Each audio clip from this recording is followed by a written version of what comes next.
हरे कृष्ण। तो श्रीमद् भागवतम क्लास में आप सभी भक्तों का हार्दिक स्वागत है।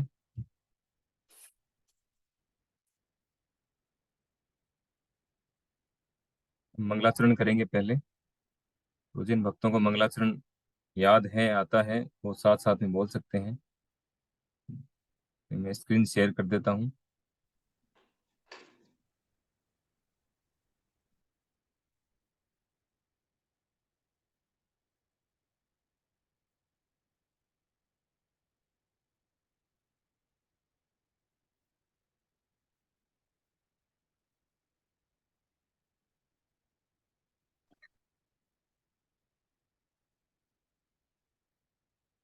ओम नमो भगवते वासुदेवाय।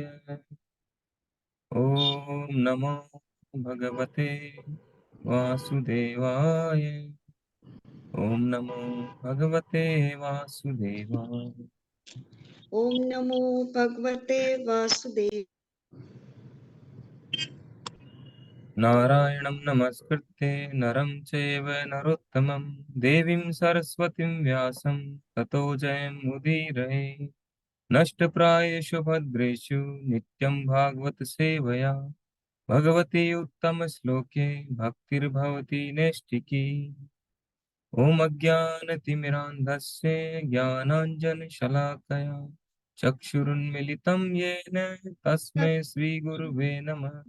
श्रीचैतन्यमनोभीष्टं स्थापितं येन भूतले स्वयं रूप कदा मह्यं ददाति स्वपदान्तिकं।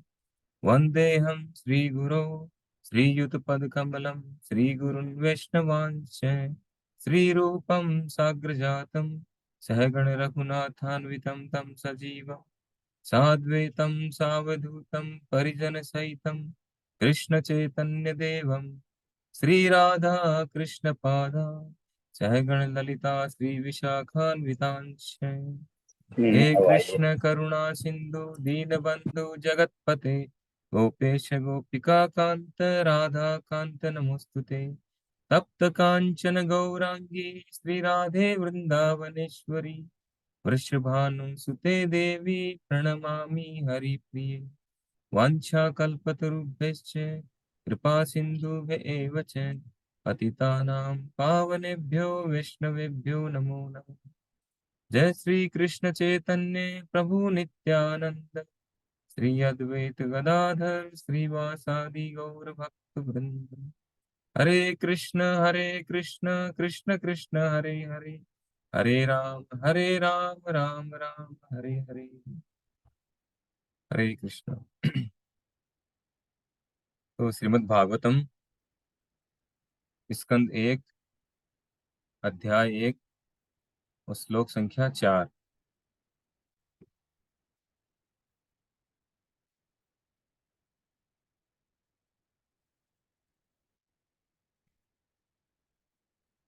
तो अब तक हम डिस्कस कर चुके हैं 1 से 3 श्लोकों तक। तो उसमें हमने क्या क्या समझा। सृष्टि के कारण जो है वो परम भगवान श्री कृष्ण है। वही सब कुछ करने वाले हैं। वही सभी कुछ प्रकट करते हैं, उनका पालन करते हैं और उनको विनष्ट करते हैं अपने अलग अलग रूपों के द्वारा। और दूसरे श्लोक में क्या समझा हमने।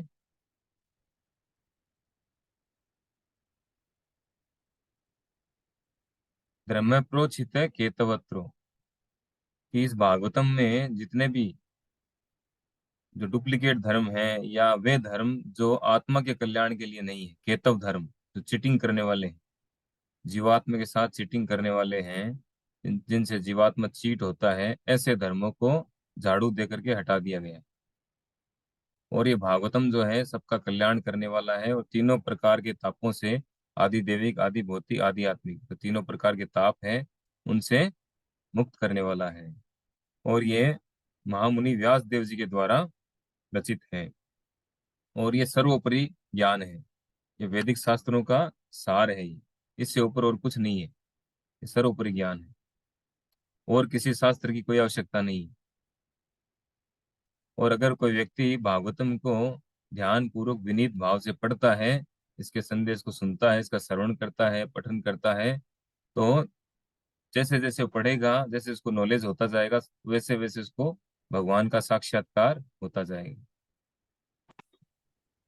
फिर तीसरे श्लोक में बताया निगम कल्पत्रो और गलितम फलम, कि ये संपूर्ण वैदिक शास्त्र का पका हुआ फल है ये। पेड़ का जो सार क्या होता है? फल। उसी प्रकार संपूर्ण वैदिक शास्त्र का जो सार है वो है श्रीमद् भागवतम। और ये और भी अधिक सुस्वादु बन चुका है सुखदेव गोस्वामी जी के मुख कमल से निकलने के कारण, और अधिक स्वादिष्ट हो चुका है। तो जो भागवतम के जो लेखक हैं, यहाँ पे विशेष रूप से यहाँ पे जो डिस्कस कर रहे हैं, कौन कर रहे हैं? सूत गोस्वामी जी कर रहे हैं सौनक आदि ऋषियों से। तो कह रहे हैं कि जो भक्त लोग हैं उनसे कह रहे हैं इस रस का आस्वादन करो, ये सभी के लिए है। तो हम पढ़ेंगे श्लोक संख्या 4।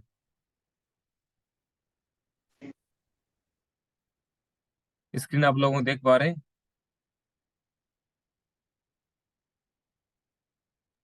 नहीं प्रभु जी, अभी कोई स्क्रीन आ नहीं रही है। ओके, स्क्रीन आ नहीं रही, ठीक है। जी प्रभु जी। आ गई प्रभु जी। नेमिषे अनिमिषेत्रे ऋषये शौनकादये सत्रम स्वर्गाय लोकाय सहस्त्र सममासतै। एक बार नैमिषारण्य के वन में एक पवित्र स्थल पर सोनक आदि महान ऋषिगण भगवान तथा उनके भक्तों को प्रसन्न करने के लिए 1000 वर्षों तक चलने वाले यज्ञ को संपन्न करने के उद्देश्य से एकत्र हुए। जो नैमिषारण्य नामक जगह है, वहां पर सोनक आदि, यानी सोनक जो है, सोनक ऋषि थे, उनके साथ में 80,000 ऋषि और थे। 80,000 ऋषि, कहीं 88,000 बताया गया, कहीं 80,000 बताया गया। तो इतने जो ऋषि हैं वो सब लोग वहां पर एकत्र हुए। किस लिए एकत्र हुए? 1000 वर्षों तक वो यज्ञ करेंगे भगवान को प्रसन्न करने के लिए, लोगों के कल्याण के लिए। उनका उद्देश्य था लोगों का कल्याण हो, इसलिए वो 1000 वर्षों तक चलने वाले यज्ञ को संपन्न करने के लिए वहां एकत्र हुए। यहाँ पर नैमिषारण्य, ये नैमिषारण्य जो है ये बड़ी ही दिव्य जगह है, जिसके बारे में यहाँ भी बताया गया है। मैं कुछ और भी आपको जो है और जगह से बताऊंगा अभी। तो वायवीय तंत्र में कहा गया है कि इस विशिष्ट ब्रह्मांड के शिल्पी ब्रह्मा ने एक विशिष्ट चक्र की कल्पना की। यानी ब्रह्मा जी ने एक बार, क्या हुआ ये घटना, ये और भी काफी जगह बताई गई है। जैसे मैं आपको बता रहा हूँ भी।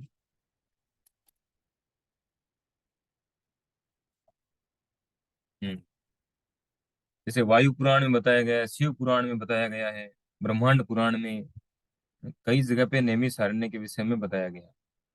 ये नैमिषारण्य जो है, एक बार क्या हुआ, सारे जो ऋषि हैं वो ब्रह्मा जी के पास पहुंचे कि हमें यज्ञ करने के लिए, तपस्या करने के लिए कोई अच्छी जगह बताइए, कि कौन सी जगह जो है सर्वश्रेष्ठ है। तब ब्रह्मा जी ने क्या किया, अपने मन से एक चक्र की रचना की, मन में विचार किया और एक चक्र प्रकट हो गया। फिर उस चक्र को उन्होंने जो है छोड़ा और उनसे बोला, ऋषियों से, आप इसके पीछे पीछे जाइए, इसका पीछा करिए। और जहां पर जाके, पृथ्वी पर जहां जाकर ये चक्कर, इसके जो, क्या बोलते हैं इसकी, चक्कर की जो आरी जहां पे टकराए, वो जगह जो है वो जगह सर्वश्रेष्ठ है यज्ञ करने के लिए, तप करने के लिए, भजन करने के लिए, वो जगह सर्वोपरि है। तो वो सब जो है उस चक्र के पीछे पीछे चल दिए। और वो चक्र आकर के जहाँ भी नैमिषारण्य है प्रेजेंट में, लोग जाते हैं दर्शन करने के लिए, वहाँ वहाँ एक झील बनी हुई है। तो बताया गया है वहां पर ये चक्र जो है, ये वहां पे टकराया पृथ्वी से और अंदर चला गया, और अंदर जाते जाते पृथ्वी को भेद करके और नीचे के जो और प्लेनेट्स हैं, उन प्लेनेट्स तक पहुंच गया वो नीचे। कौन डिस्टर्ब कर रहे हैं? नीचे के जो प्लेनेट्स हैं वहां तक वो पहुंच गया। तो वहां पर एक जो है झील बनी हुई है, और वो झील इतनी गहरी है, उसका कोई पता ही नहीं कितना गहरा झील है वो। वो बताया जाता है, रूपा जी ने बताया, एक बार अंग्रेजों के समय में अंग्रेजों ने उसकी गहराई नापने का प्रयास किया, तो उसके लिए उन्होंने लोहे की चेनें अंदर डाली गहराई नापने के लिए। तो बताया गया है कि डेढ़ डेढ़ मील तक वो अंदर चली गई, फिर भी उसका और छोर पता नहीं चल रहा था, फिर उन्होंने स्टॉप कर दिया उसको। तो बहुत गहराई गहरी झील है वो। और उसके आसपास में सभी ऋषि मुनियों ने एकत्र होकर के ये विशेष जो है यज्ञ प्रारंभ किया उन्होंने। और काफी समय तक वो यज्ञ करते रहे, और यज्ञ करते करते फिर क्या हुआ, उन्होंने देखा कि यज्ञ से कुछ विशेष होने वाला नहीं है, क्योंकि कलयुग प्रारंभ हो चुका था। तो फिर उन्होंने वहां पर सूत गोस्वामी जी थे, सूत गोस्वामी जी को इनवाइट किया कथा सुनने के लिए।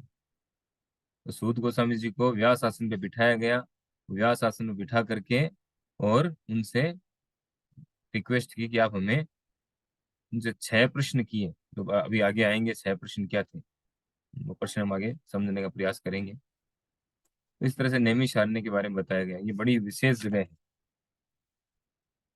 कुछ श्लोकों में इसके बारे में काफी अच्छा बताया गया है।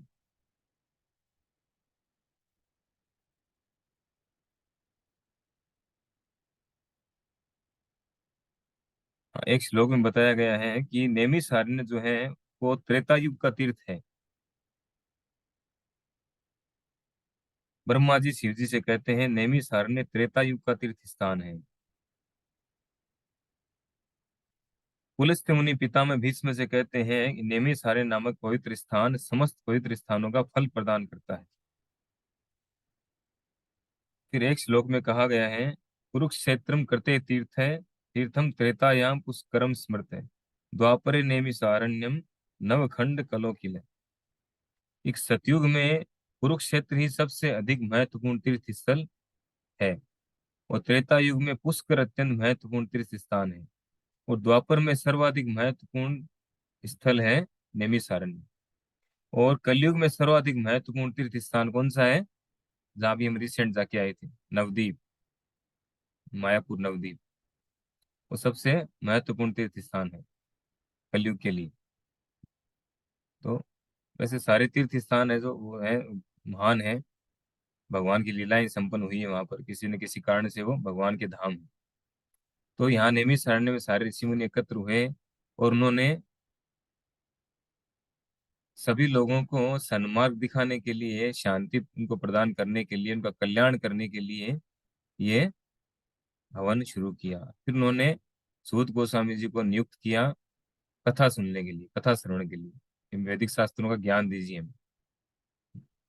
देखिए क्या बता रहे हैं। त एकदा तु मुनये प्रातुर्हूर्त हुताग्नये सत्कृतं सूतमासीनं प्रपच्छु हरिमादरात्। एक दिन यज्ञाग्नि जलाकर अपने प्रातःकालीन कृत्यों से निवृत्त होकर तथा श्री सूत गोस्वामी को आदर पूर्वक आसन अर्पण करके ऋषियों ने सम्मान पूर्वक निम्नलिखित विषयों पर प्रश्न पूछे। इससे पहले हम एक बात और समझने का प्रयास करेंगे कि जैसे इस युग के लिए इस युग के लिए जो यज्ञ है वो क्या है, कलो तद हरि कीर्तनात्। कलयुग में जो यज्ञ है वो है हरि नाम संकीर्तन, संकीर्तन यज्ञ। वो जो यज्ञ पहले करते थे द्वापर युग में, वो यज्ञ बड़े बड़े जो है हवन कुंड बना करके, और बहुत लंबे लंबे समय तक चलते थे वो यज्ञ, अनलिमिटेड समय तक चलते रहते थे। और उसके लिए जो सामग्री है वो भी शुद्ध शुद्ध सामग्री मिलती थी उस समय। और जो यजमान होते थे, और जो जो पुरोहित होते थे, यजमान भी शुद्ध होते थे, और पुरोहित जो है पुरोहित भी शुद्ध होते थे। और वो जो उच्चारण करते थे मंत्रों का, वो भी शुद्ध उच्चारण करते। अब हमारा भी क्या हाल है, अभी कोई भी चीज शुद्ध नहीं है, सभी चीज में मिलावट है। खाने की चीजें जो है उसमें इतनी मिलावट है, तो हवन की जो चीजें उसमें कितनी मिलावट हो सकती है, उसकी तो कोई जांच ही नहीं होती। खाने की चीज अगर कोई खाएगा बीमार पड़ेगा तो पता चल जाएगा कि कुछ मिलावट हुआ है इसमें। अगर कोई यज्ञ हवन किया उसमें कौन बताएगा क्या मिलावट, जो डाल दिया अग्नि में सुहा हो गया। तो कुछ भी चीज शुद्ध मिलने वाली नहीं है। इसीलिए कलयुग में कहा गया है कलो तद हरि कीर्तनाथ। कलयुग में जो जो यज्ञ है वो है हरि नाम संकीर्तन। ये सर्वश्रेष्ठ यज्ञ है। वो बड़ा ही सिंपल है, कोई खर्चा नहीं है इसमें, कभी भी बैठ के कर लो। ना कोई यज्ञ वेदी बनाना है, ना पुरोहितों को बुलाना है, ना कुछ करना है। तो एक दिन यज्ञ अग्नि जलाकर प्रातःकालीन कृत्यों से निवृत्त होकर तथा श्री सूत गोस्वामी को आदर पूर्वक आसन अर्पण करके ऋषियों ने सम्मान पूर्वक निम्नलिखित विषयों पर प्रश्न पूछे। उन्होंने 6 प्रश्न पूछे थे। यहाँ पर उपाज एक विशेष बात कह रहे हैं। क्या कह रहे हैं कि एक तो ऋषियों ने भागवत के वक्ता के लिए सह सम्मान एक ऊंचा आसन अर्पण किया, जिसे व्यास आसन कहते हैं। और व्यास आसन जो है क्या है, ये श्री व्यास देव समस्त मनुष्यों के मूल आध्यात्मिक उपदेष्टा है। यानी जितने भी शास्त्र हैं, वैदिक शास्त्र हैं, वो लिखित रूप में श्री व्यास देव जी ने हमें प्रदान किए।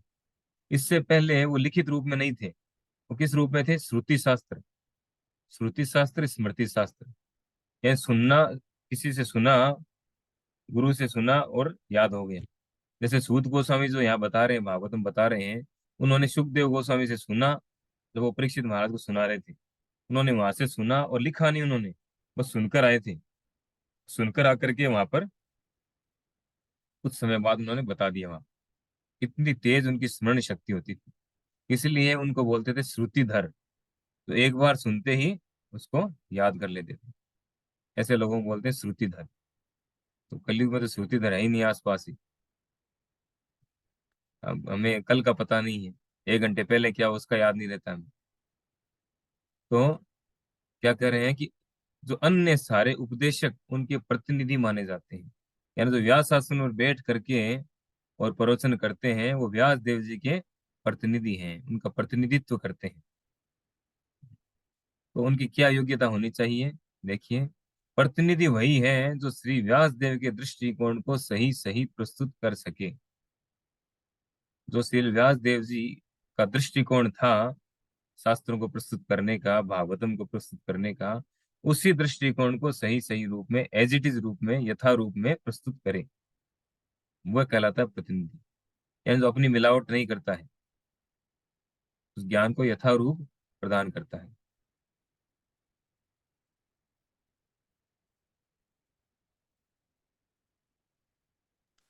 एक और बात कह रहे हैं, देखिए, श्री व्यासदेव के सारे प्रामाणिक प्रतिनिधियों को शिष्य परंपरा में गोस्वामी समझना चाहिए।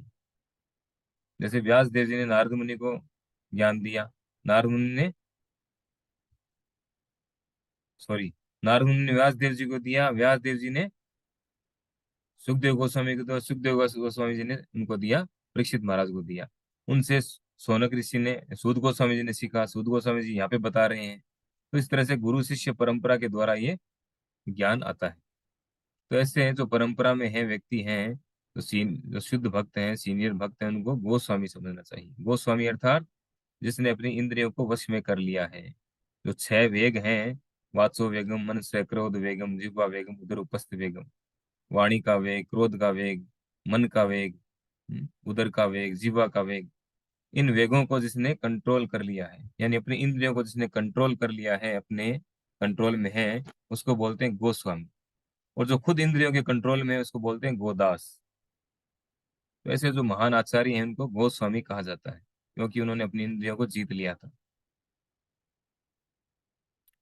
और क्या कह रहे हैं, सबसे बड़ी बात जो है हम सब के लिए, वो क्या है यहाँ पर, कि भागवत के श्रोतागण वक्ता से अर्थ स्पष्ट करने के लिए प्रश्न पूछ सकते हैं, किंतु चुनौती की भावना से ऐसा नहीं करना चाहिए। चैलेंज, हम भागवत से हमें कुछ कुछ पूछना है, हमें कोई जिज्ञासा है, कोई प्रश्न है, कोई संदेह है, तो पूछ सकते हैं। लेकिन चुनौती का भाव नहीं होना चाहिए, चैलेंज नहीं होना चाहिए। और कैसे पूछना है? विनम्रता के साथ, सम्मान के साथ पूछना चाहिए।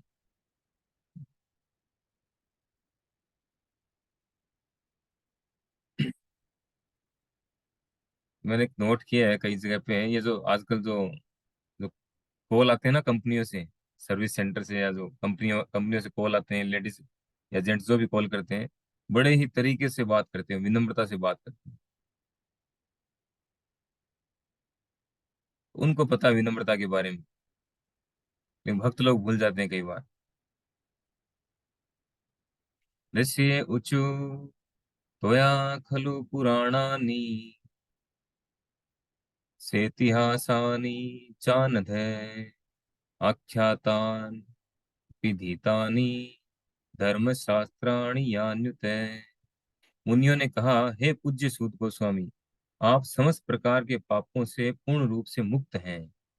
आप धार्मिक जीवन के लिए विख्यात समस्त शास्त्रों एवं पुराणों के साथ साथ इतिहासों में निपुण हैं, क्योंकि आपने समुचित निर्देशन में उन्हें पढ़ा है और उनकी व्याख्या भी की है। अब जो मुनिगण है वहां पर सौनक आदि जो ऋषि हैं, 80,000 ऋषि जो थे, वो अब सूत गोस्वामी जी को उनके ग्लोरिफिकेशन कर रहे हैं। सूत गोस्वामी जी को उनके बारे में बता रहे हैं, उनका इंट्रोडक्शन क्या है। तो क्या कह रहे हैं कि आप समस्त प्रकार के पापों से पूर्ण रूप से मुक्त हैं, इसलिए उनको कहा गया अनघ। अघ अर्थात पाप, और अनघ का अर्थ है जो पापों से मुक्त है। और उनमें क्या विशेषता है, आप धार्मिक जीवन के लिए विख्यात समस्त शास्त्रों पुराणों के साथ साथ इतिहासों में निपुण है। इतिहास क्या है? महाभारत और रामायण, ये इतिहास है। और बाकी है 18 पुराण है, पद्म पुराण, स्कंद पुराण, भागवत पुराण, शिव पुराण, इस तरह से 18 पुराण है। और 4 वेद हैं और 108 उपनिषद हैं। तो इस तरह से जो शास्त्र हैं बहुत हैं, अनगिनत शास्त्र हैं। तो यहाँ बताया जा रहा है कि गोस्वामी यहाँ श्री व्यास देव के प्रमाणिक प्रतिनिधि को समस्त पापों से मुक्त होना चाहिए। और कलयुग के 4 प्रमुख पाप क्या हैं? इस कलयुग में जितने भी पाप हैं उनको 4 भागों में डिवाइड किया गया है।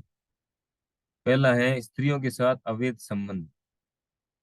दूसरा है पशुवध, मांसाहार करना, पशुवध करके मांसाहार करना।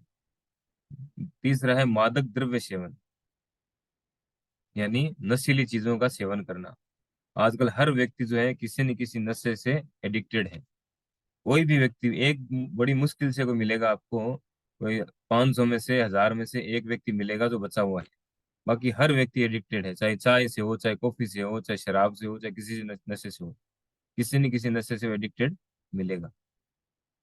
इतना खराब हाल है। और मांसाहार वो तो इतना जबरदस्त हो चुका है, जो नहीं करते हैं उनको भी कैसे न कैसे करके खिलाने का प्रयत्न करते हैं कंपनी वाले। तो कंपनी के प्रोडक्ट आते हैं, पैकिंग प्रोडक्ट आते हैं, उन सब में कुछ न कुछ ऐसी चीजें डाली जाती हैं, ऐसा जो प्रोजर्वेटिव बोलते हैं उसको, जो उसको लंबे टाइम तक रोकता है खराब होने से। वो ज्यादातर चीजें जो हैं, वो एसिड जो है, प्रोजर्वेटिव एसिड है, वो पशुओं से निकाला जाता है अधिकतर। तो बड़ी खतरनाक स्थिति है।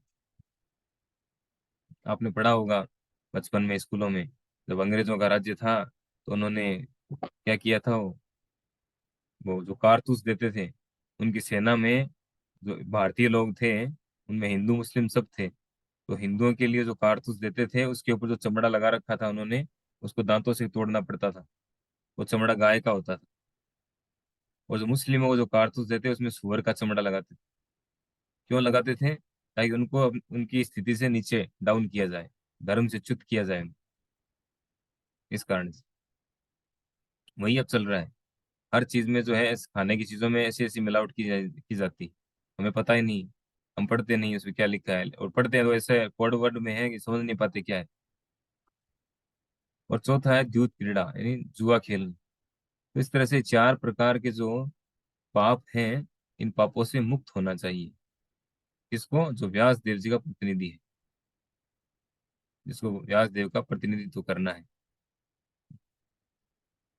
किसी गोस्वामी को व्यास आसन पर बैठने का तभी साहस करना चाहिए जब वह इन सभी पापों से मुक्त हो, जो उपयुक्त पापों से रहित न हो और जो आचरण से निष्कलंक न हो, उसे व्यास आसन पर न बैठाया जाए। देखिए, आचरण जो है वो बड़ा ही महत्वपूर्ण है। यानी हम क्या कर रहे हैं और क्या दिखा रहे हैं, क्या बोल रहे हैं, सेइंग एंड डूइंग दोनों एक होना चाहिए हमारा। जो हम कह रहे हैं वही हम करें, जो कर रहे हैं वही हम कहें, ऐसा होना चाहिए। तो आचरण कैसा होना चाहिए? निष्कलंक। उसे न केवल इन सभी पापों से मुक्त होना चाहिए, अपितु समस्त शास्त्रों में या वेदों में पारंगत होना चाहिए। वेदों में भी पारंगत होना चाहिए उसको। वेदों में, महाभारत, रामायण, इतिहास में सब चीजों के नॉलेज उसको होना चाहिए। तब ऐसे व्यक्ति को जो व्यास आसन पर वो बैठने के योग्य है। अब क्या क्वेश्चन पूछ रहे हैं देखिए।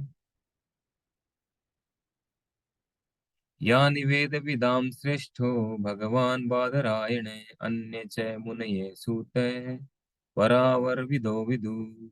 हे सूत गोस्वामी, आप ज्येष्ठतम विद्वान एवं वेदांती होने के कारण ईश्वर के अवतार व्यास देव के ज्ञान से अवगत हैं, और आप उन अन्य मुनियों को भी जानते हैं जो सभी प्रकार के भौतिक तथा आध्यात्मिक ज्ञान में निष्णात हैं। तो सूत गोस्वामी से कह रहे हैं कि आप क्या हैं? ज्येष्ठतम विद्वान एवं वेदांती। वेदांती अर्थात जो वेदांत का ज्ञान, जिनको पूरा ज्ञान है वेदों का। वेद, वेद और वेदांत, हम जो भागवतम पढ़ रहे हैं, ये वेदांत सूत्र का क्या है? भाष्य है।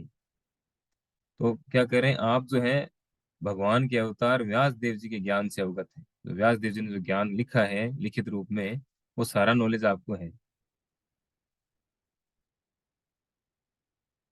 और अन्य मुनियों को भी जानते हैं, तो सभी प्रकार के ज्ञान से अवगत हैं। तो सूत गोस्वामी को साधारण व्यक्ति नहीं थे, बहुत प्रकांड ज्ञानी थे। यहाँ बता भी रहे देखिए तात्पर्य में कि श्री सूत गोस्वामी उपयुक्त शिक्षक थे, इसीलिए नेमि सारण्य के मुनियों ने उन्हें व्यास आसन पर बैठाया। इसलिए व्यास देव को यहाँ पर भगवान कहा गया है, क्योंकि प्रमाणिक भक्त्यावेश क्या? सत्यावेश अवतार है। हरि बोल। व्यास देव जी क्या है? सत्यावेश अवतार है भगवान, यानी विशेष शक्ति से आवेशित। सत्यावेश अवतार भी दो प्रकार के होते हैं, एक होते हैं विष्णु तत्व, एक होते हैं जीव तत्व। यानी किसी जीवात्मा को विशेष शक्ति के द्वारा आवेशित किया जाता है। भगवान अपनी शक्ति, विशेष शक्ति को प्रदान करते हैं, तो उसको बोलते हैं सत्यावेश अवतार। व्यक्तम त्वं सौम्य तत्सर्वम्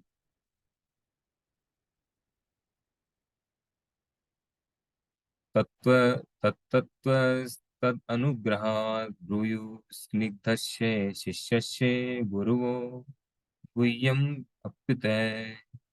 इससे भी अधिक, चूंकि आप विनीत हैं, आपके गुरुओं ने एक सौम्य शिष्य जानकर आप पर सभी तरह से अनुग्रह किया है।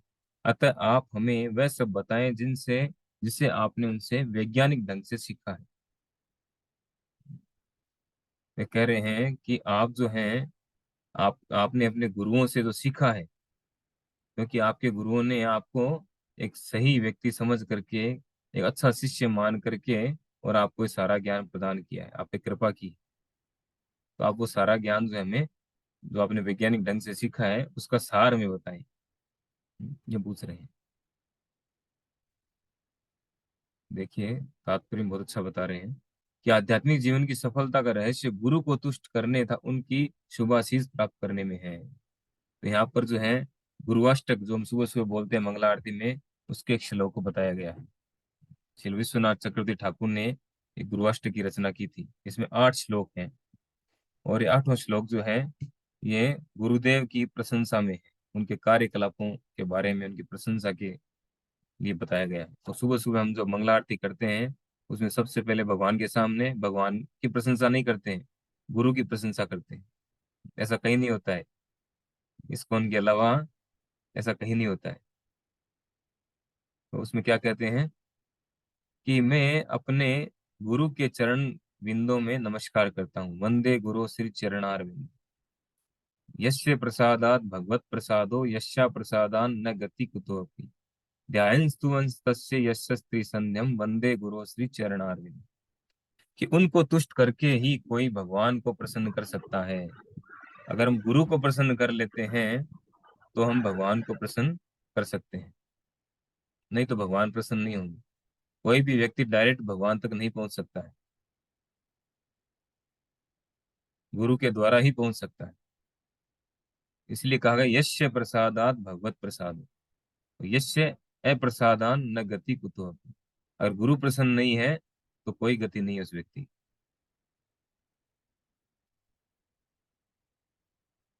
तो जब वे अप्रसन्न रहते हैं तो आत्म साक्षात्कार के मार्ग में विघ्न ही विघ्न आते हैं।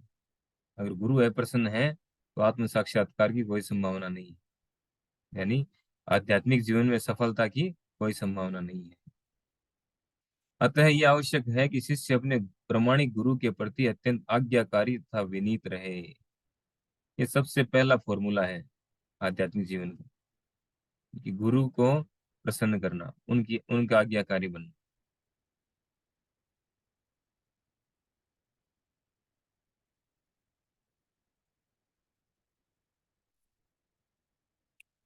तत्र तत्राञ्जसायुष्मन् भवता यद्विनिश्चितं पुंसामेकान्ततः श्रेयस् तन्न संसितुम अर्हसि।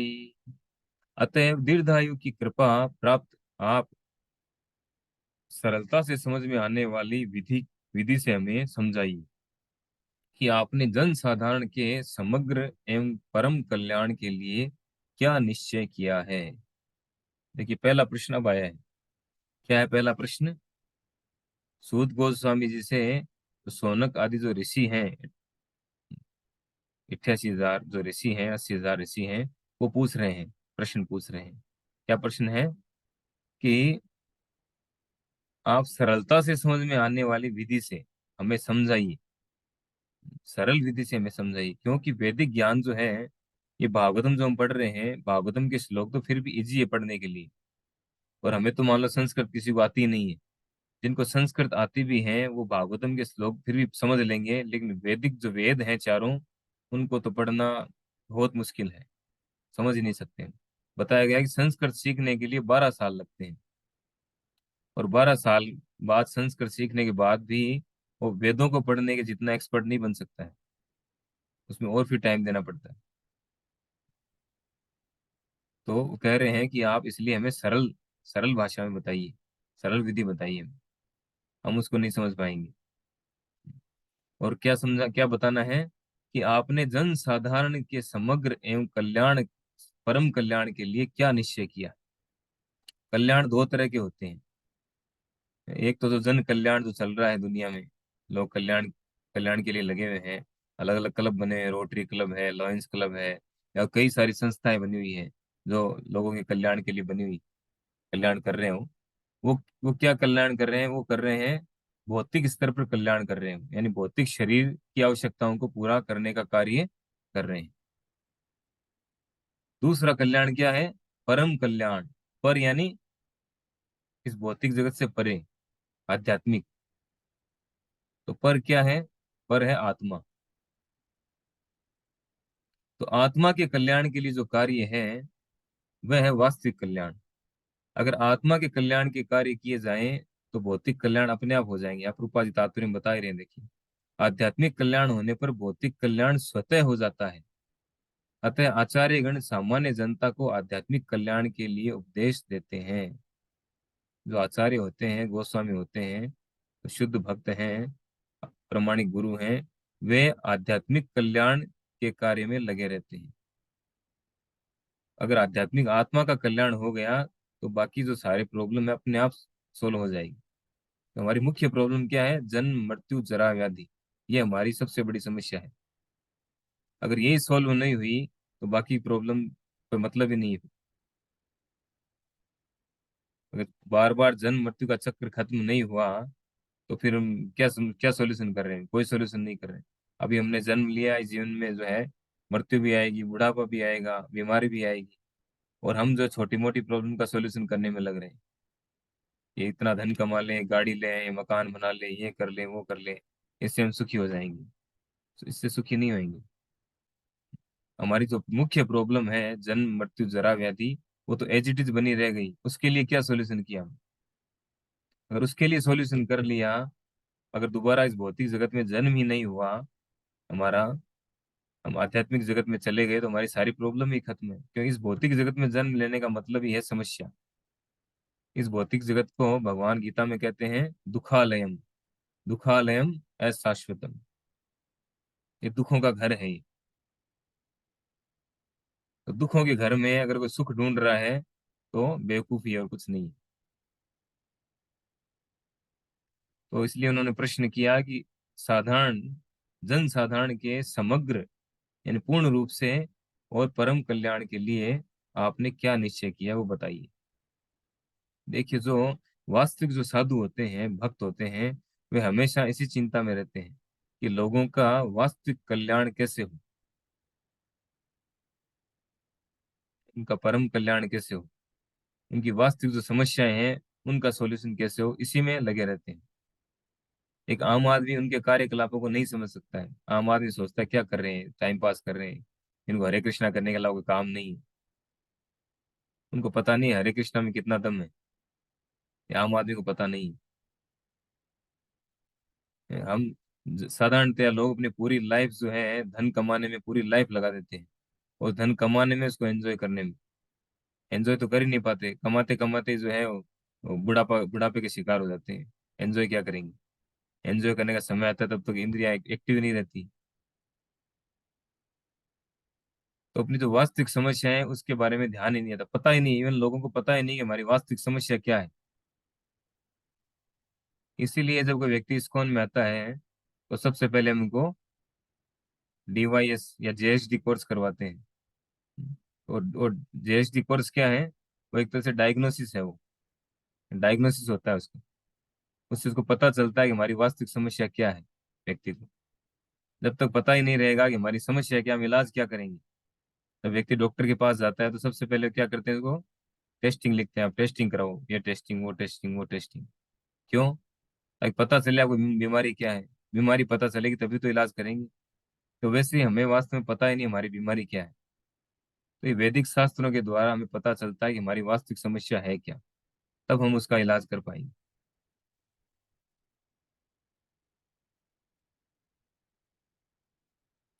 नेक्स्ट है, अब यहाँ पे इस श्लोक में देखिए बहुत विशेष बात बताई जा रही है कि कलयुग के लोगों की स्थिति क्या है। प्रायण अल्प आयु से सभ्ये कलावस्मिन युगे जना मंदासु मंद मतयो मंद भाग्या ही उपद्रता। हे विद्वान, कली के इस लोह युग में लोगों की आयु न्यून है, अर्थात एकदम कम है। कलयुग के लोगों की आयु कैसी है? एकदम कम आयु है उनकी। 100 वर्ष की आयु निर्धारित की गई है शास्त्रों के अनुसार। तो 100 वर्ष तक कितने लोग पहुंचते हैं? आप एवरेज आंकड़ा देखेंगे तो कितना है?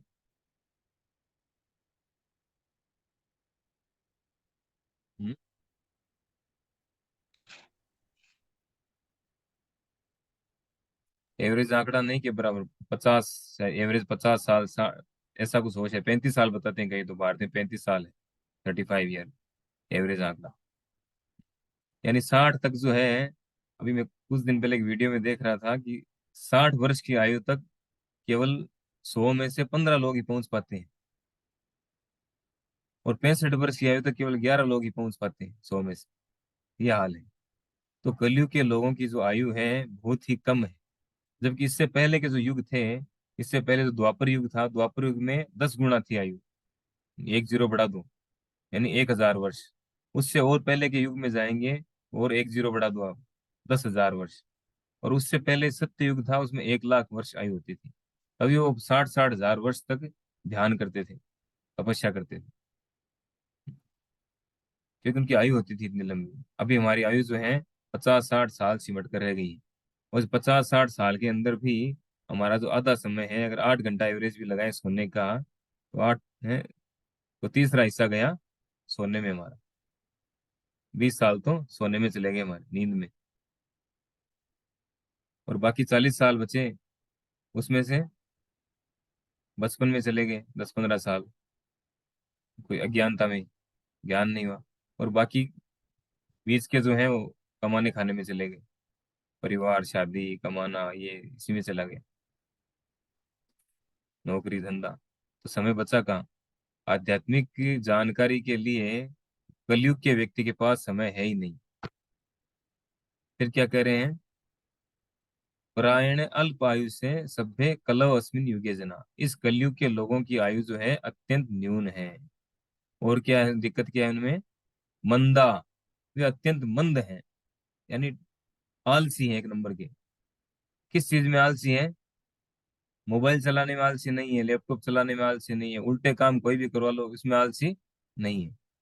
कहेंगे ना कि इस्कॉन में आना है, भागवत सुनना है, गीता सुनना है, इसमें बहुत आलसी, ये नहीं करना चाहेंगे। ये क्यों करें?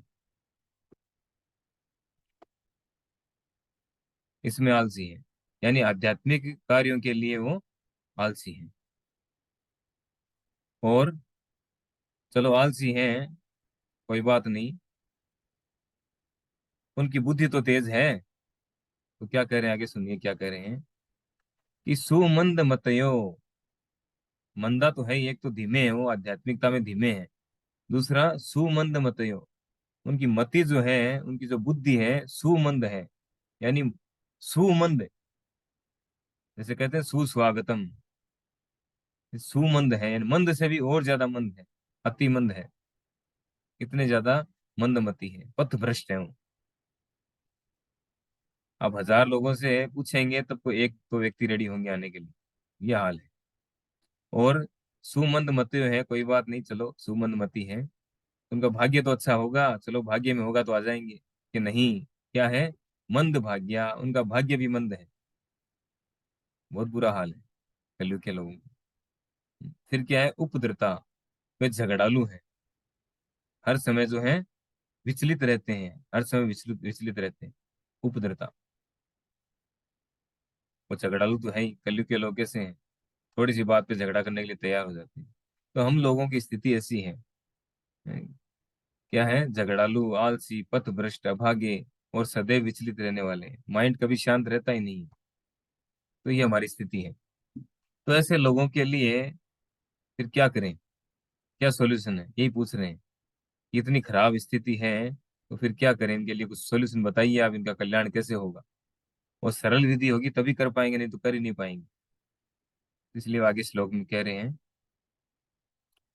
भूरिणी भूरि कर्माणि श्रोतव्यानि विभागशः अतः सद्योत्र यत्सारम समुद्धृत्य मनीषया ब्रूहि भद्राय भूतानां येनात्मा सुप्रसिद्धति। शास्त्रों के अनेक विभाग हैं और उन सब में अनेक नियमित कर्मों का उल्लेख है, जिनके विभिन्न प्रभागों को वर्षों तक अध्ययन करके ही सीखा जा सकता है। अतः हे साधु, कृपया आप इन समस्त शास्त्रों का सार चुनकर समस्त जीवों के कल्याण हेतु समझाएं, जिससे उस उपदेश से उनके हृदय पूरी तरह तुष्ट हो जाएं।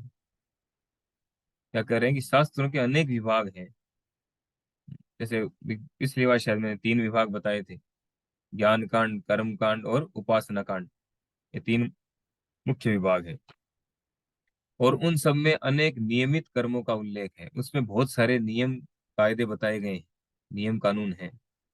उन अगर नियमों पर जाएंगे, जैसे कर्म कांड विभाग का पालन करेंगे, तो उसमें बहुत सारे नियम कानून हैं। आपको कुछ प्राप्त करना है तो आप इन इन देवी देवताओं की पूजा करके ये प्राप्त कर सकते हैं। लेकिन वो नियम कानून हम इस कलयुग में फॉलो नहीं कर सकते। थोड़ी सी भी त्रुटि हो गई तो उसका अर्थ का अनर्थ हो सकता है। कुछ मंत्र पढ़ने में मिस्टेक हो गई तो अर्थ का अनर्थ हो जाएगा। जैसे एक बार वो देवराज इंद्र जो है, देवराज इंद्र ने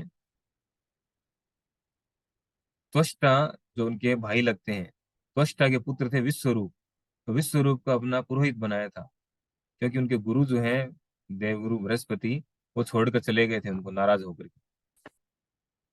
तो उन्होंने त्वष्टा के पुत्र विश्वरूप को अपना गुरु बनाया, अपना पुरोहित बनाया यज्ञ करने के लिए।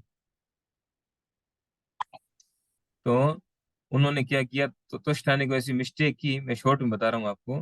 तो मिस्टेक के कारण इंद्रदेव को गुस्सा आया और उन्होंने उसकी गर्दन उड़ा दी, तो उनको ब्रह्म हत्या का पाप लग गया।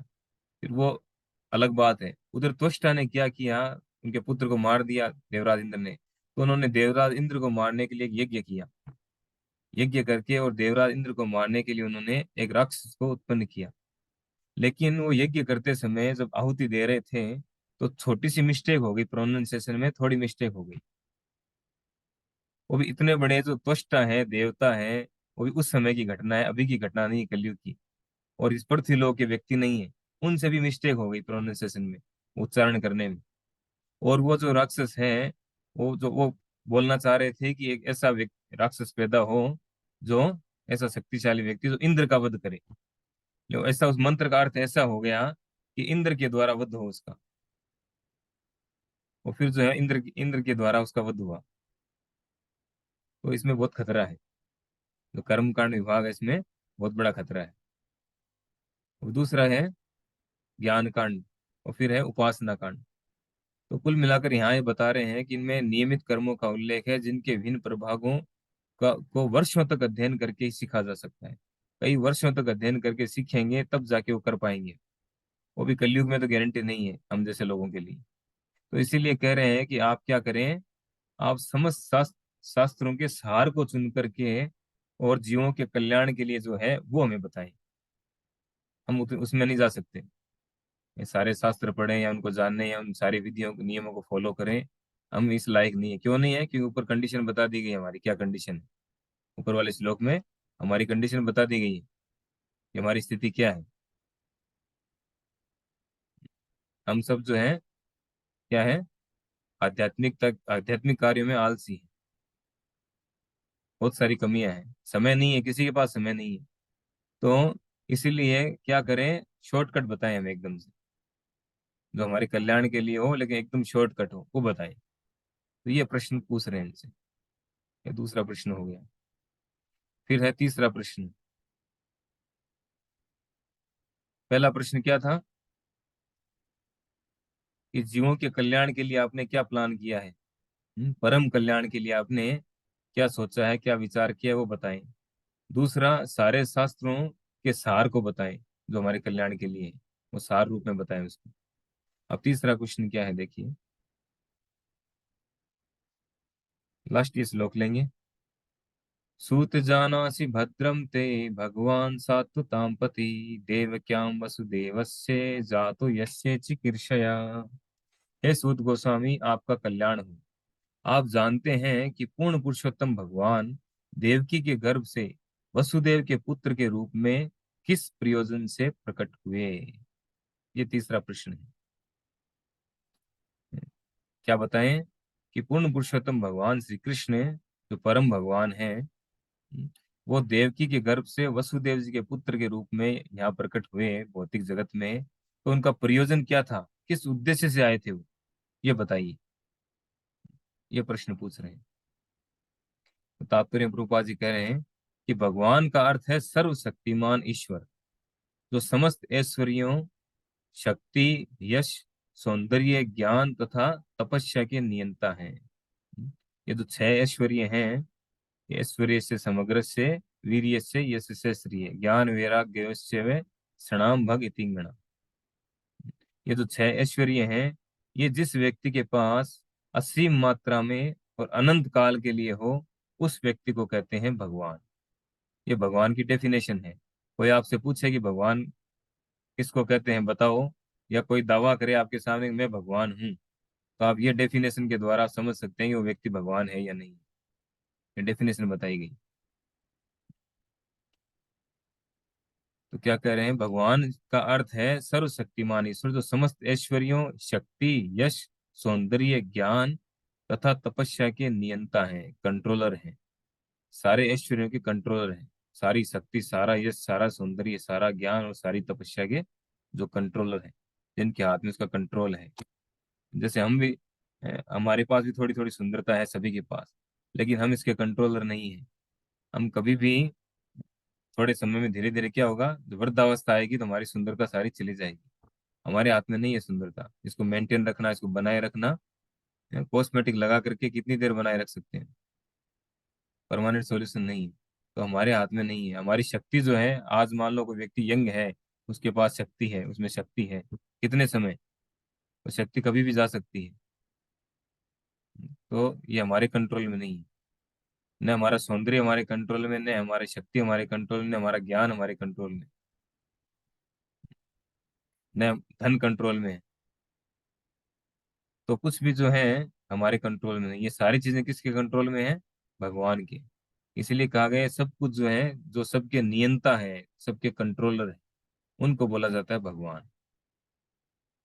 अगर कोई समझता है कि नहीं मेरे कंट्रोल में है, मैं भगवान को नहीं मानता हूँ, तो फिर वो अपनी जो है एज को रोक कर दिखाए। हमेशा भी जिस स्थिति में उसी स्थिति में रह के दिखाए हो, ऐसा पॉसिबल नहीं है। यद्यपि ईश्वर सबों पर समभाव रखने वाले हैं, तो भी वे अपने भक्तों पर विशेष कृपालु रहते हैं। सत का अर्थ है परम सत्य। जो लोग परम सत्य के सेवक या दास हैं, वे सात्वत कहलाते हैं। ऐसे शुद्ध भक्तों की रक्षा करने वाले भगवान सात्वतों के रक्षक कहलाते हैं।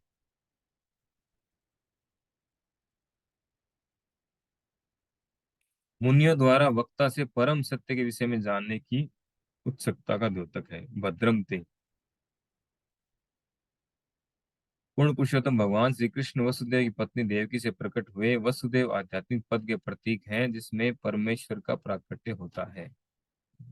अर्थात यहाँ पर ये प्रश्न कर रहे हैं इनसे कि भगवान जो है, परम भगवान श्री कृष्ण, वो यहाँ पर आए इस भौतिक जगत में, तो उनका आने के पीछे कारण क्या है, क्यों आए वे, उसका उद्देश्य क्या है उनका आने का। तो ऐसे करके हमने आज 3 प्रश्नों को किया है। 3 प्रश्न जो है वो आगे नेक्स्ट सेशन में करेंगे। अभी आप कोई प्रश्न है आपके तो आप पूछ सकते हैं, कोई जिज्ञासा कोई प्रश्न है तो। हरे कृष्णा। शिल प्रपाद की जय। श्रीमद् भागवत महापुराण की जय।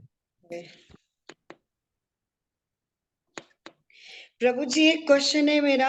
आपने जो तीर्थ स्थान बताए, सतयुग हम्म में, त्रेता में, द्वापर में, कल, इन तीनों एक बार इन चारों को रिपीट कर दो प्लीज। हम्म।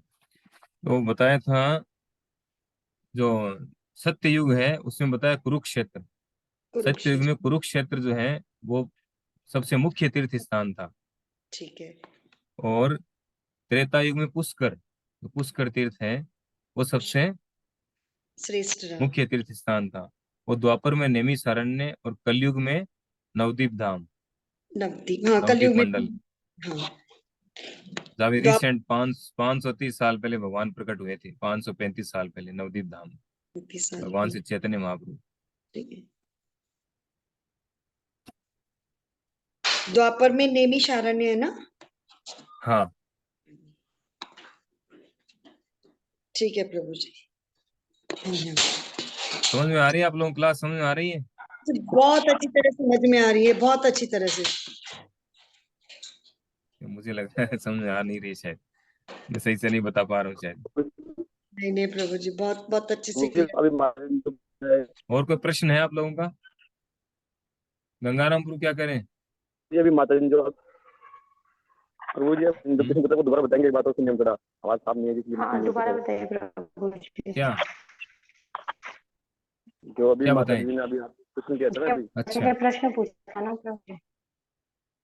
वो तो जो कुरुक्षेत्र है, वो तो सत्य युग में मुख्य तीर्थ स्थान था कुरुक्षेत्र, ठीक है। और त्रेता युग में पुष्कर जो तीर्थ है, पुष्कर, वो मुख्य तीर्थ स्थान था। और द्वापर युग में नैमिषारण्य, जिसकी हम चर्चा कर रहे हैं, जहाँ भागवतम दोबारा, पहली भागवतम तो हुई थी जो सुखदेव गोस्वामी को सुनाई थी परीक्षित महाराज ने, दूसरी ये सुना रहे हैं नैमिषारण्य में। तो नैमिषारण्य जो है वो द्वापर युग में मुख्य तीर्थ स्थान था। और भी कलयुग में जो सर्वाधिक महत्वपूर्ण है तीर्थ स्थान कलयुग में, कौन सा है? नवदीप। नवदीप परिक्रमा में जाके आए ना अभी हम लोग, नवदीप धाम दर्शन करके आए, काफी भक्त गए थे।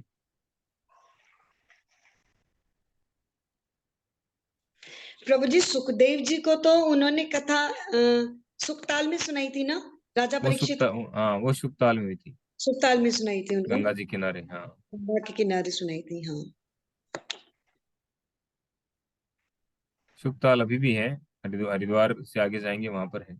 अभी भी मैं जाके आई प्रभु जी, हमने भी कथा सुनी है वहां हम्म। पे।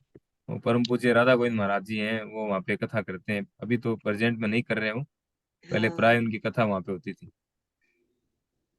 राधा गोविंद हर माता। साल, हर साल भागवत कथा करते थे। हाँ।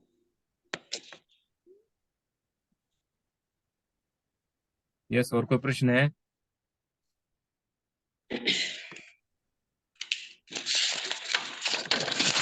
No question.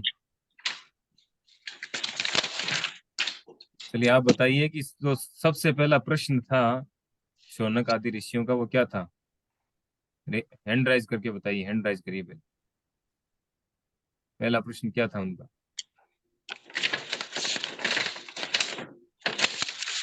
Yes, Om Prakash गुरु जी बताएंगे, सबसे पहले हैंड राइज किया उन्होंने। हरे कृष्ण प्रभु जी। यस माता जी अ, बताइए। पहला प्रश्न था कि जीवों के सर्वाधिक कल्याणकारी विषय क्या है?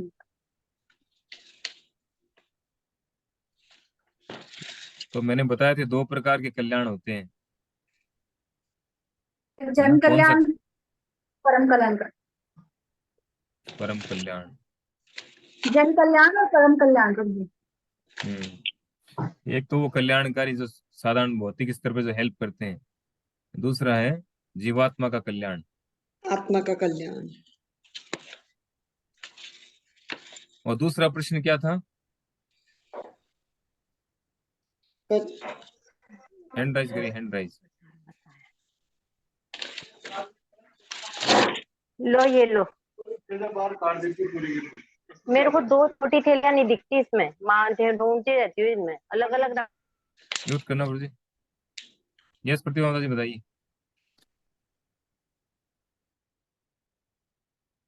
हरे कृष्णा प्रभु जी। हरे कृष्णा। सेकंड क्वेश्चन उनका था कि सारे शास्त्रों का सार क्या है हमारे लिए, मतलब हम जैसे बद्ध जीवों के लिए। सही है। अच्छा, कलयुग के लोगों की क्या विशेषताएं बताइए, क्या क्या क्वालिटी है हमारे अंदर, कितने अच्छे अच्छे गुण है हमारे अंदर, वो बताइए। हम्म। सारे अवगुण ही अवगुण है प्रभु जी, गुण तो कुछ भी नहीं है। रीना माता जी बताएंगी। अनम्यूट करिए माता जी, अनम्यूट। पहला गुण, हरे कृष्ण प्रभु जी, यस हरे कृष्ण। पहला तो आलसी बताया था। हम्म। आलसी का है, सब एक्सपर्ट है मोबाइल चलाने में, और ये जितने उल्टे सीधे काम है सब में एक्सपर्ट है। आलसी का है, किसमें आलसी है बताइए। उसमें पहली तो मैं ही हूँ, वो जो आलसी मुझे जो याद रहा, उसमें मैंने हम्म। अपने आप को ही लिया कि सारे काम कर लेते हैं लेकिन ये जो चीजें छोड़ देते हैं। आजकल जपा क्लास भी नहीं हो पा रही है। हम्म। भाई रेगुलर होइए, वापस से शुरू करिए, है ना? कल से शुरू करिए वापस से।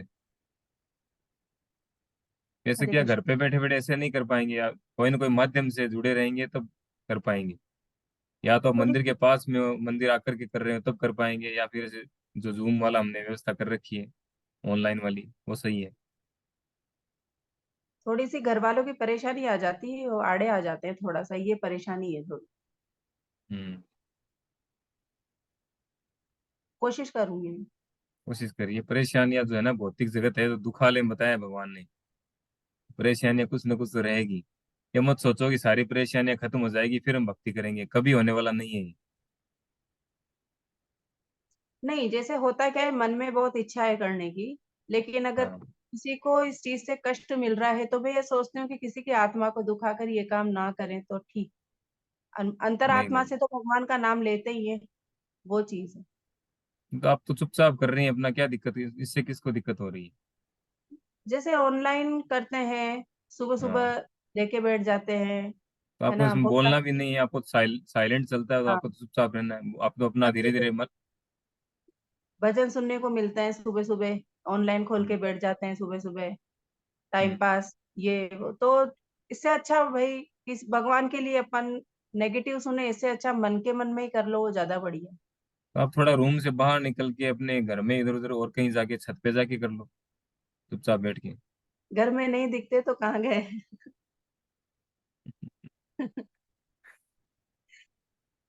मैं प्रयास भी मेरा पूरा ही रहता है कि समझा दूं कैसे भी करके, पर मैं थोड़ी सी, मेरे में एबिलिटी नहीं है अभी कि मैं लोगों को समझा पाऊं कि भगवान वो चीज है।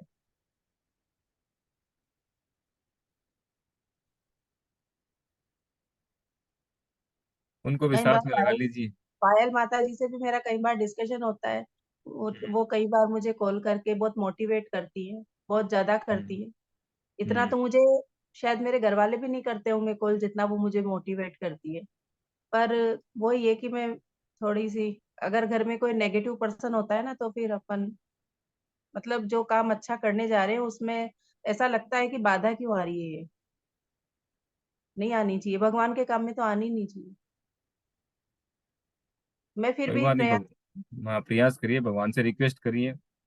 हाँ, हाँ, प्रयास करिए। तो इतनी जल्दी उठ जाते हैं क्या बाकी सब, नहीं जिन उठने जिनको की कोई दिक्कत? हाँ, नहीं उठने की नहीं, कोई प्रॉब्लम नहीं है। नहीं, जिनको प्रॉब्लम है इससे वो जल्दी उठ जाते हैं। हाँ, क्योंकि वर्किंग है ना सब लोग, तो मैं खुद भी स्कूल में ही जाती हूँ, तो हम्म। वही पौने 6 के करीब सब उठ जाते हैं, और रेडी वगैरह होने का की वजह से ही उठते हैं कि बच्चे भी उठ जाए, ऐसा हो जाता आप थोड़ा आधा घंटा और पहले लग जाओ, है। हाँ, है ना, ऐसा करो। वो क्या करती हूँ मैं कभी-कभी फिर म्यूट करके मन में ही करती रहती हूँ, ताकि मैं ऐसा नहीं लगे कि इंसान बैठ के टाइम पास कर रहा है। तो मैं अपना काम क्या है, वीडियो भी मैं इसीलिए म्यूट कर देती हूँ कि मैं अपना काम कर रही हूँ और मन में मेरे वो चल रहा है। जैसे हाथ में माला नहीं होती पर आत्मा के अंदर चल रहा है, वो चीज़ चल रही है। इसीलिए मैंने अभी जो माला जप का वो जो नाम वगैरह दिए थे, मेरे को बड़ा दुःख हुआ कि उसमें मेरा नाम नहीं है, पर मैं क्या करूँ?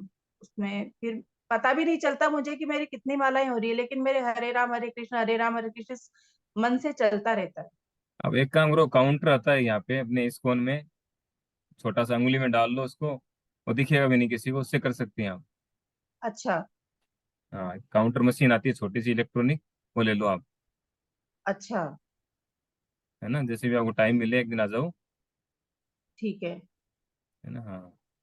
वो घर पे ठीक, हरे भगवान को, कृष्णा। भगवान को भोग लगा के खिलाओ सबको, ताकि थोड़ा उनकी बुद्धि ठीक हो सबकी। हाँ, वही है, मैं तो यही चाहती हूँ प्रभु जी, पर अब हम्म, ये भगवान ही करेगा। हमें भी प्रयास करना है। हाँ, ठीक है। कई बार तो मैं ऐसे-ऐसे लोभ देती हूँ कि आज है ना भक्ति वृक्ष में ऐसा खाना मिलेगा, वैसा खाना मिलेगा, ऐसी चीज़ों का भी प्रलोभन देती हूँ, हम्म, वो ऐसे हो जाता है। उनको मंदिर लेके आइए आप। लेके आती हूँ, नीचे बैठे रहते हैं, कोई बात नहीं, ऊपर। वहां तक आ रहे हैं। हाँ, है ना। ऊपर बुलाऊँ तो लड़ाई हो जाती है, क्यों भगवान को मैं गालियाँ सुनाऊँ बेचारे को, मैं ऊपर आके दर्शन करके चली जाती हूँ। अच्छा काम करने के लिए आते हैं, चलो कोई बात नहीं, सबकी तरफ से मैं ही रोक दे लेती हूँ। ये प्रॉब्लम बहुत लोगों की है। हाँ, मेरी तो कुछ कोई ज़्यादा ही है थोड़ी-सी। हम्म, आप लोग मायापुर जाते हो, बहुत अच्छा लगता है भगवान के धाम में जाना। मैं कहीं गई नहीं, मैं किसी भगवान के धाम पे मैं गई ही नहीं अभी तक। मैं ये घर का ही मंदिर सेवा करती हूँ। जैसे तीर्थ में जाते हैं ना लोग, मैंने कोई तीर्थ नहीं देखा अभी तक। अब ये कोई तो बात खैर नहीं, पर्सनल भगवान बात है। भगवान हाँ, कृपा करेंगे आप पे। हाँ, भगवान से प्रार्थना करिए, प्रयास करिए। भगवान ये भी कर देखते हैं हम प्रयास पाया। कितना कर रहे हैं। सही बात है। पर मैं थोड़ी नीडर भी हूँ, तो मैं इतना भी है ना, ये भगवान के पीछे ही कर रही हूँ। सही है। पर पायल माता जी का मैं धन्यवाद करती हूँ, जो मुझे आपसे मिलवाया। क्योंकि है ना, भक्त तो बहुत है ना? बहुत मैंने भी क्या है 40 साल की उम्र ले ली, दुनिया देखी है, ऐसी बात नहीं है। पर मेरे को थोड़े आप है ना बहुत समझ में आते हो। एक तो किसी चीज़ को बताते हो ना तो इतना सारगर्भित होता है और इतने अच्छे से समझाते हो, किसी का कोई मन में संशय भी नहीं होता है। जो चीज़ें कभी सुनी नहीं, सुन के तो आ जाते हैं, जैसे भागवत बिठाई थी अभी घर में, सुन के आ गए 7 दिन के, लेकिन जो गूढ़ ज्ञान है ना वो नहीं मिलता है, वो इधर ही मिलता है। तो क्या सब कुछ प्रभुपाद जी ने दे रखा है ऑलरेडी, हम तो खाली उसको उठा करके हाँ, बताते हैं आपको, सही पढ़ बात। पढ़ के सुना देते हैं, बस यही है। हमारा तो इतना ही काम है कि प्रभुपाद जी ने जो दिया है, जो शास्त्रों में उन्होंने तात्पर्य किया है, उसको पढ़ के बताना। आपने बहुत समय दिया प्रभु जी, आपका धन्यवाद। हरे कृष्ण। थैंक यू माता जी। पायल माता जी कुछ कहना चाह रही हैं? प्रभु जी, मैं तो आपके प्रश्न का उत्तर देना चाह रही थी। बताइए। आपने पूछा था कि कलयुग के क्या लक्षण होते हैं लोगों के, तो कलयुग में एक तो आयु बहुत कम होती है लोगों की। हम्म। जैसे पहले 100 साल उससे पहले 10,000 साल, 1 लाख वर्ष होती थी, आजकल तो 60 साल की उम्र भी पूरी नहीं होती। और हम लोग बहुत आलसी होते हैं, वैसे आलसी नहीं होते, बहुत एक्टिव होते हैं कलयुग के लोग, लेकिन आध्यात्मिक ज्ञान लेने में या आध्यात्मिक बातें सुनने में बहुत आलसी होते हैं। और उनकी बुद्धि अति मंद होती है, मतलब हर चीज को साइंटिफिक तरीके से जानने की कोशिश करते हैं, जबकि शास्त्रों में सब कुछ ऑलरेडी बताया हुआ है। हम शास्त्र नहीं पढ़ के जबरदस्ती साइंस के पीछे भागने की कोशिश करते हैं, तो हमारी बुद्धि अति मंद हो गई। और बुद्धि अति मंद तो होती है तो हमारा भाग्य भी मंद है, क्योंकि हम लोग शास्त्रों की शिक्षा नहीं लेना चाहते। शास्त्रों का ज्ञान लेंगे तो वैसे ही हमारा भाग्य अच्छा रहता है। कलयुग में सब लोग झगड़ालू होते हैं और है ना, सदैव विचलित रहते हैं। उन्हें कोई भी बात समझाते हैं तो वो समझते हैं, तुरंत दूसरी डायरेक्शन में चले जाते हैं, कोई दूसरा बोलता है। तो इसमें आपने ये लक्षण बताए थे कलयुग के लोगों के। हरे कृष्णा प्रभु। Thank you mother, thank you, बहुत अच्छे से एक्सप्लेन किया है। और कुछ बताना चाहेंगे कोई? तो प्रश्न जिज्ञासा कुछ है, पूछ सकते हैं।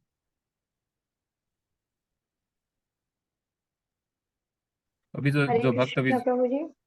यस हरे कृष्णा। पिछली बार प्रभु जी आपने वो बताया था, व्यासदेव जी कहते हैं कि श्री कृष्ण ही भगवान है और अन्य हम्म सभी रूप उनके प्रत्यक्ष या अप्रत्यक्ष अंश या अंशांश है। तो इसको थोड़ा हम्म विस्तृत कर सकते हैं प्रभु जी? आप थोड़ा सा समझा दीजिए हल्का सा इसको। यानी श्री कृष्ण जो है वो परम भगवान है, बाकी सब उनके अवतार हैं।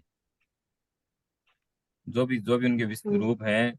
जैसे पहले, सबसे पहले भगवान अपना विस्तार करते हैं बलराम जी के रूप में, फिर बलराम जी से जो है वो पहला चतुर्युग, वासुदेव, अनिरुद्ध, प्रद्युम्न, संकर्षण, उसके उस रूप 4 रूपों में विस्तार करते हैं। फिर नारायण रूप में विस्तार करते हैं। फिर वापस 4 रूपों में विस्तार करते हैं। फिर चारों रूपों से जो है 3 3 और अलग रूप होते हैं उनके। बहुत सारे डिस्कशन है, लंबा डिस्कशन है ये। और इस भौतिक जगत को बनाने के लिए वो जो गर्भोदकशाही, पहले कारणोदकशाही विष्णु के रूप में अपना विस्तार करते हैं। फिर गर्भोदकशाही विष्णु के हाँ रूप में प्रभु जी। विस्तार करते हैं। फिर क्षीरोदकशाही विष्णु के रूप में विस्तार करते हैं। तो बहुत सारे रूप है, अनंत रूप इसमें है। प्रभु जी जैसे ये प्रत्यक्ष और अप्रत्यक्ष से क्या मतलब है? मतलब हाँ, पानी जाओ भरिया, वो गेट बंद हम्म करके आए थे। जाओ।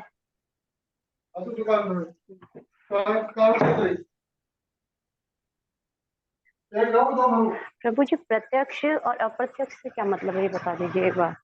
प्रत्यक्ष यानी जो जिनको हम जानते हैं, जान पाते हैं, समझ पाते हैं, और जिनको नहीं जान पाते हैं प्रत्यक्ष है। ऐसा है।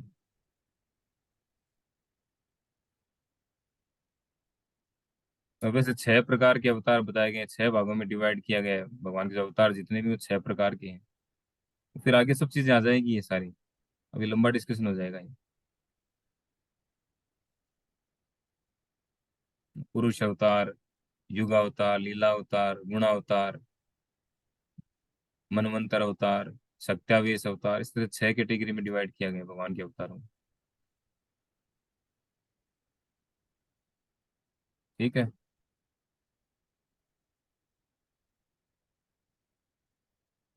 ठीक है, तो हम यहीं पे एंड करते हैं।